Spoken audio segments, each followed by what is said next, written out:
자, 안녕하십니까. 바람의 속기사입니다. 자, 오늘은 출근하기 전에 오늘은 조금 일찍 준비를 끝마쳤어요. 저희 그 장난감방, 제가 평소에 장난감을 굉장히 좋아하거든요. 장난감방을 한번 조금 간단하게나마 한번 소개를 한번 해보려고 출근하기 전에 카메라를 한번 켜봤습니다. 그러면 바로 장난감방 구경 한번 가볼까요? 따라다따따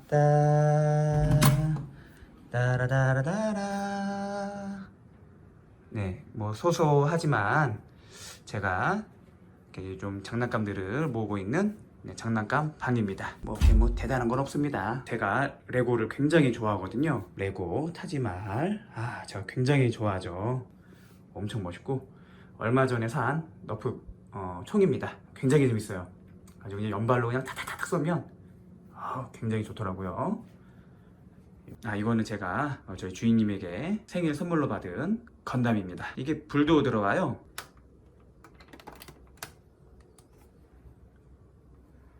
짠짠짠짠짠. 화려하지 않습니까? 자, 아폴로 우주선이고요. 제가 또 코난 되게 좋아하거든요. 그래서 매년 극장판 여름방학쯤 해가지고 개봉을 하잖아요. 네, 매년 보러 갑니다. 제가 그래서 우리 주인님한테도 고백을 했어요. 나는 매년 극장판 코난을 보러 가야 된다. 그래줄 수 있겠느냐 했더니 흔쾌히 그래주겠다고 하면서 평소에 보지도 않았던 코난을 저 때문에 함께 보고 계십니다. 제가 또 도라에몽도 굉장히 좋아합니다. 제가 도라에몽을 좋아해서 우리 집 강아지 이름도 도라에몽의 에몽을 따서 에몽이죠. 자, 요거 피규어는 원피스 다들 아시죠? 요게 롯데리아에서 행사를 했어요. 그래서 매달 피규어 하나씩 출시를 하는 거예요. 그래서 이게 12개인가? 둘, 여섯, 여덟, 맞네. 그러니까 1년 동안 한 달에 한 번씩 피규어를 내서 모으는 거죠. 그래서 처음에 이 그림을 보고 야, 이거랑 똑같이 해야겠다라고 생각을 해서 매달 롯데리아 가가지고 열심히 햄버거도 사 먹고 하면서 모았던 피규어입니다. 그리고 여기 보시면 아래쪽에 제가 처음 속기를 시작할 때 샀던 멀티 스테노 키보드입니다. 잘 모르실 거예요. 요즘에는 이렇게 안 생겼으니까. 진짜 딱 봐도 되게 옛날 키보드처럼 생겼죠? 진짜 옛날 거예요. 그리고 지금 잘 안 눌려요. 못 써. 되게 뻣뻣하게 눌리고 잘 안 눌려. 보시면 참 열심히 한 흔적이 있지 않습니까? 여기 보시면 이게 되게 다 파였어요. 지금 보시면 이 손톱 자국이 다 있죠. 이 파였습니다. 그리고 뭐 다들 속기사분들도 다들 그러실 거예요.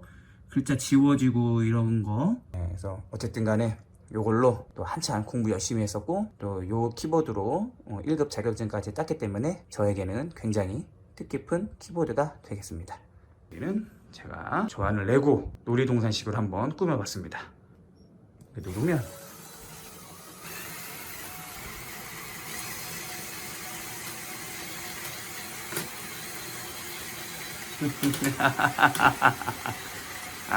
훌륭하지 않습니까? 이게 볼 때마다 아주 그냥 뿌듯뿌듯 하더라고요. 그리고 이것도 다 저희 주인님께서 사주신 선물입니다. 다른 집 같으면은 진짜 한 수만 대 맞을 것 같은데 다행히 아직은 등짝은 안 때려주시고 열심히 지지를 해주고 계십니다. 그리고 레고 빅벤 꼭 한번 가보고 싶은데 이렇게나마 조금 보고 있습니다. 제가 좋아하는 레고 콜로세움. 조립하는데 아주 그냥 피똥 싸는 줄 알았어요. 무한 반복 작업을 했던 그런 레고입니다. 우리나라 옥스포드에서 나온 짱구랑 라이선스 협약을 맺어서 출시했다고 하더라고요. 짱구집입니다. 굉장히 좋아요. 너무 멋있지 않습니까? 옆에 짱구까지. 엄마는 왜 누워있지? 멋있게 영국. 무슨 다리지? 갑자기 생각이 안 나네. 네, 다리가 있고 영국 버스가 이렇게 있습니다.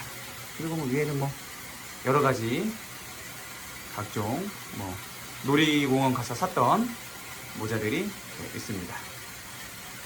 저의 장난감 방은 소소하게 이렇게 생겨 먹었습니다. 바람의 속기사. 자, 이제 회사에 도착을 했습니다. 그런데 오늘 아직 좀 시간이 남아서 들어가기 전에 속기 관련해서 썰을 한번 풀어보려고 이렇게 또 영상을 찍고 있습니다. 제가 예전에 짧게나마 속기 사무소를 운영을 한 적이 있습니다. 예전에도 한번 잠깐 언급을 했었는데 한 1년 반 정도 했었나요? 2년은 채 안 했었던 것 같아요. 왜 이렇게 금방 빨리 접었는지에 대해서 한번 오늘은 간단하게 한번 썰을 풀어보도록 하려고 합니다.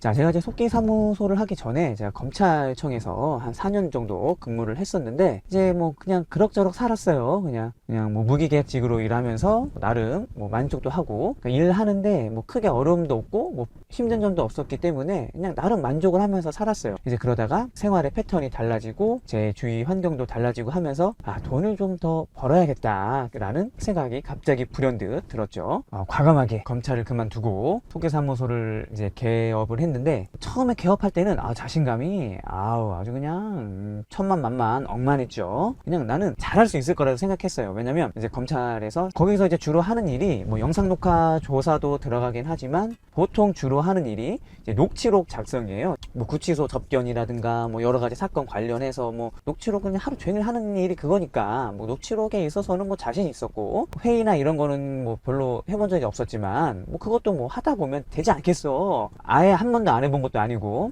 자신감이 넘쳤죠. 그리고 주위에도 몇 명 이렇게 속기 사무소를 하는 분이 계셔가지고 뭐 그분도 나름 잘해잡고 잘 하시는 것 같은 거예요. 그래서 나도 뭐 나름 경력 있고 실력 있고 그렇게 생각을 했죠. 뭐 못할 게 뭐 있겠느냐, 하자 하던 일을 그만두고 사무소를 개업을 했습니다. 뭐 잘 될 줄 알았어요. 하지만 뭐 세상 사는 게 그렇게 뭐 뜻대로 되고 맘대로 되는 건가요?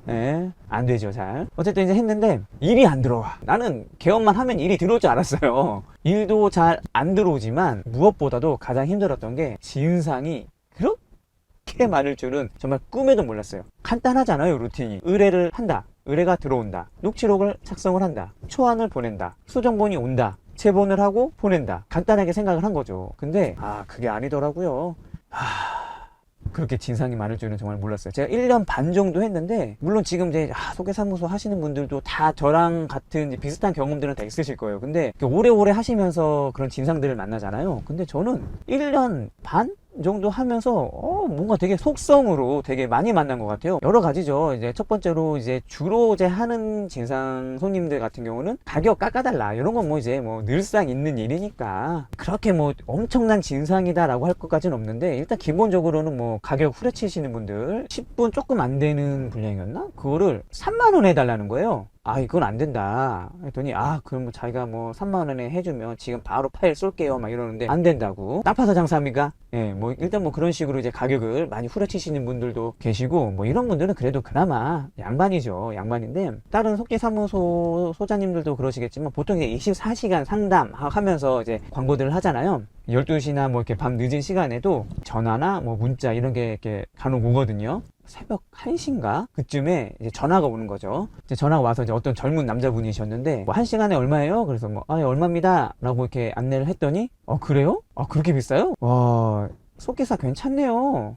속기사 돈 많이 버네. 좋으시겠어요? 이러는 거예요. 밤에. 그래서 내가 네, 뭐 저도 순간 할 말이 없는 거죠. 그래서 좋으시겠어요? 네 하고 딱 끊는 거죠, 전화를. 뭐 이런 경우도 있고요. 대표적으로 제가 사무소를 시작한 지 얼마 안 됐을 때 고소를 한번 당할 뻔한 적이 있어요. 어떤 아주머니 분이 노래방에서 녹음된 건데 정말 안 들려요. 노래 소리밖에 안 들려. 말소리도 뭐 많이 없어. 말소리도 별로 없고 그냥 노래방에서 노는 소리예요. 그냥 녹취를 해달라는 거. 근데 내가 보니까 안 들려. 그래서 이거는 제대로 된 녹취록이 안 나올 것 같다 말씀을 드렸어요. 근데 본인에게 굉장히 중요하니까 들리는 단어라도 해달라 해서 일단 알았다고 하고 최대한 작성을 해드렸어요. 해드렸는데 그래서 고맙다고 이제 그러고 이제 끝났어. 녹취록도 다 드렸어. 근데 이제 밤에 남편 되시는 분한테 전화가 오는 거죠. 자기가 녹취록을 봤다. 아주 엉망진창으로 했다. 자기가 다른 데서도 의뢰를 했는데 뭐 거기는 뭐 몇십 장이 나왔다는 거예요. 근데 진짜 이건 말이 안 되는 게 몇십 장이 나올 수가 없어요. 일단 시간 분량도 몇십 장이 나올 분량이 아니고 그리고 대화를 안 해. 대화를 안 하고 주로 다 노래 부르는 거예요. 노래. 그게 몇십 장 절대 몇십 장 분량이 나올 수가 없는데 몇십 장이 나왔는데 저는 한 10장도 안 되는 분량이 나왔다. 어떻게 이럴 수가 있냐. 완전 엉망진창이다. 이거 사문서 뭐 위조? 뭐 이걸로 고소를 하겠다 하시라고 했죠. 당신 뭐 지금 자격증 있어? 뭐 몇 급이야? 막 이러면서 당신 이 일 몇 년이나 했어? 막 이러는 거예요. 그래서 저 1급 있고요. 그리고 저 검찰에서 한 4년 정도 이렇게 근무도 했다. 그리고 나는 들리는 대로 쳤다. 거기에 더하지도 않았고 빼지도 않고 저는 그저 있는 그대로를 쳤을 뿐이다 라고 말씀을 드렸죠. 그런데 엉망진창이라고 고소를 하겠다는 거예요. 고소하시라 했죠. 내일 뭐 고소 들어갈 겁니다 막 이러시는 거예요. 그래서 네 그러세요 하고 이제 전화를 끊었죠. 그러고 있다가 한 30분 좀 안 돼서 다시 전화가 오는 거죠. 고소 안 할 테니까 환불해 달라고. 개업한 지도 얼마 안 됐는데 너무 시끄러운 거 싫어서 그냥 얼마 튀지도 않았거든요. 어쨌든 아깝긴 하지만 그냥 환불하고 그냥 가시라고 했던 뭐 그런 일도 있고, 그리고 어떤 분은 또 환불하니까 또 이런 분도 계세요. 이제 초안을 쳐서 보냈어. 아시겠지만 초안은 거의 완벽합니다. 거의 이제 완성본이라고 해도 돼요. 이제 그 중간중간에 저희가 이제 뭐 오청, 뭐 사람 이름이라든가 지역 이름 아니면 뭐 어떤 특정 단어라든가 이런 거 잘못 들은 게 있을 수 있잖아요. 예를 들어서 사람 이름을 뭐 현수나 이랬는데 뭐 저는 현순이라고 쳤는데 알고 보니 현준이었다든가 뭐 전문 용어라든가 이런 것도 있을 것 같잖아요. 그런 걸 이제 약간 봐주는 그런 작업인데, 근데 이제 초안을 보내고 이제 그 사람이 검토를 해서 괜찮습니다 하고 이제 보내면 저희가 완성본을 해서 제본을 해서 보내는 과정이에요. 그런데 연락이 없는 거예요. 물론 이제 그 전에 이제 돈은 받았죠. 돈은 받았는데 초안을 보내고 계속 연락을 했어요. 뭐 확인 검토하셨나요? 완성본 이상 없으시면 완성본 보내드리겠습니다. 연락을 해도 계속 연락도 없어. 답도 없어. 뭐 그런가 보다 했어요. 그런데 한 달인가? 한 달 반 정도 지나서 이제 연락이 온 거죠. 자기가 녹취록이 필요가 없어졌대요. 그러니까 그 돈을 환불을 해달라는 거예요. 그래서 제가 환불은 안 됩니다. 이미 초안 작성해서 나갔고, 그리고 초안은 거의 완성본과 비슷하기 때문에 환불 없다 했더니 그런 게 어딨네요. 내가 지금 이제 녹취록이 필요가 없어졌는데 난 필요 없으니까 환불해 달라고. 그래서 안 됩니다. 환불 안 됩니다 라고 했죠. 그랬더니 이제 정말 너무 하시네요 하면서 저를 탁 끊는 거예요. 아이고 참나. 저도 그냥 그러고 넘어갔는데 조금 있다가 다시 연락이 오는 거죠. 지금 보내주신 초안 봤는데 엉망진창이네요 이러는 거예요. 그래서 아니 어디가 엉망진창이세요? 라고 했더니 처음부터 끝까지 다 엉망진창이요. 아주 그냥 맞는 게 하나도 없어요 이러는 거예요. 너무 기가 막힌 거죠. 이 사람이 또 괜히 이제 나를 또 골탕 먹이려고 하는구나. 그래서 알았다. 그럼 제가 다시 해서 보내드리겠다 하고 정말 쓸데없는 말 뺀 거 있잖아요. 이런 거 있잖아요. 요런 거만 조금 넣어서 다시 보내드렸어요. 자 이제 어떠세요? 라고 했더니 네 이제야 좀 괜찮네요 이러는 거죠. 물론 이게 저만의 특정 경우는 아닐 거예요. 지금 모든 속기 사무소를 운영하시는 이런 소장님들도 다 겪고 계시는 그런 일일 건데, 근데 저는 이게 장사가 잘 되면서 이런 분들이 오시면 그래도 참으면서 하겠는데, 이게 정말 이게 어쩌다 하나씩 들어오는 의뢰가 다 이런 거니까 이게 스트레스가 이게 막 쌓이더라고요. 쌓이면서 그냥 뭔가 이제 정신이 피폐해지고, 이제 그때부터 약간 이제 전화 받는 거에 있어서 약간 노이로제가 막 걸리는 거죠. 일단 전화가 왔다 하면 죄다 이제 이런 사람들이니까 막 짜증이 나기 시작하는 거예요. 막 스트레스도 너무 받고 이제 좀 안 하고 싶다라는 생각이 이제 들면서 이제 그때 이제 한 1년 반 정도 하고 사업을 접고 이제 다른 일, 이제 속기랑은 전혀 상관없는 일을 하기 시작했죠.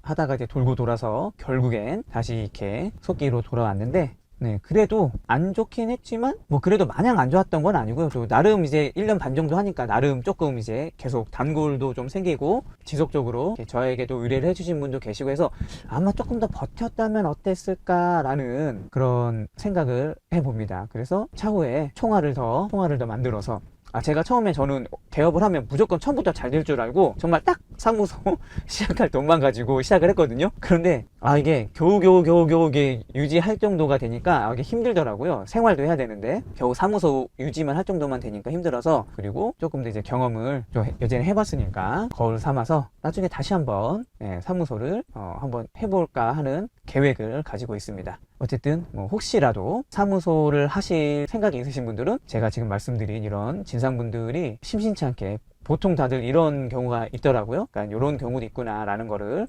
가슴속에 새겨 놓으시고 마음의 준비도 좀 하시고, 총알도 어느 정도 최소 6개월은 버틸 자금을 가지고 시작을 해야겠구나 라는, 장사를 하면서 이건 당연한 거죠. 기본적인 거죠. 근데 제가 너무 안일하고 너무 자만을 했던 거죠. 너무 이런 마음을 가지고 안일하게 시작을 한 게 패착의 원인이 아니었나 라고 생각을 합니다. 항상 자만하지 않고 겸손하게 사셔야 뭘 해도 잘 될 것 같습니다. 오늘은 저의 실패담을 한번 짧게나마, 짧았나?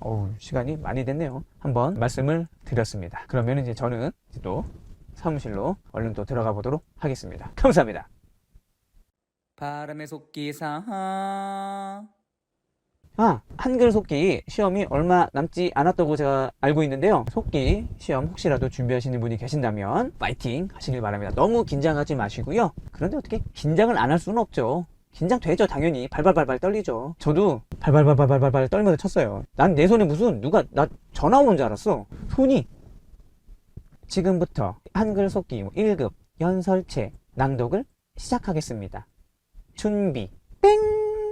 아우, 나 그 종소리가 너무 무서워. 나는 이거 마셔도 전 떨리더라고요. 그 뭐죠? 우황천시만 마셔도 아우, 저는 떨리더라고요. 근데 이제 초반만 좀 떨리고 초반 조금 지나면 마음이 이제 진정이 되면서 그때부터는 이제 좀 이제 실력이 나오더라고요. 그래서 초반에 몇 줄 날려먹었다고 포기하지 마시고요. 중반부터라도 잘 치시면 퍼센트 괜찮으니까요. 초반에 좀 날려먹어도 포기하지 마시고 끝까지 집중하셔서 잘 시험 보시길 바랍니다. 그리고 혹시라도 경험 삼아 또 시험 보시는 분도 계실 텐데 경험 삼아 보는 건 좋아요. 저는 추천드려요. 하지만 그렇다고 또 신기하다고 옆에 사람 거 너무 뚫어지게 쳐다보지 않으셨으면 좋겠어요. 누가 옆에서 보고 있다는 걸 느끼는 순간 이제 그분은 이제 시험 망치는 겁니다. 저도 지금 누가 옆에서 보고 있으면 못 치거든요. 괜히 신경 쓰여서 시험 볼 땐 또 오죽하겠어요. 그러니까 너무 또 신기하다고 옆에 분 거 보지 마시고 그냥 뭐라도 치는 척이라도 하시면서 시험 분위기 이런 거구나 하면서 익히시는 것도 좋을 것 같습니다. 아무쪼록 한글 속기 시험 파이팅 해주시고요. 잘 되시길 항상 응원하겠습니다. 지금까지 바람의 속기사였습니다. 바람의 속기사.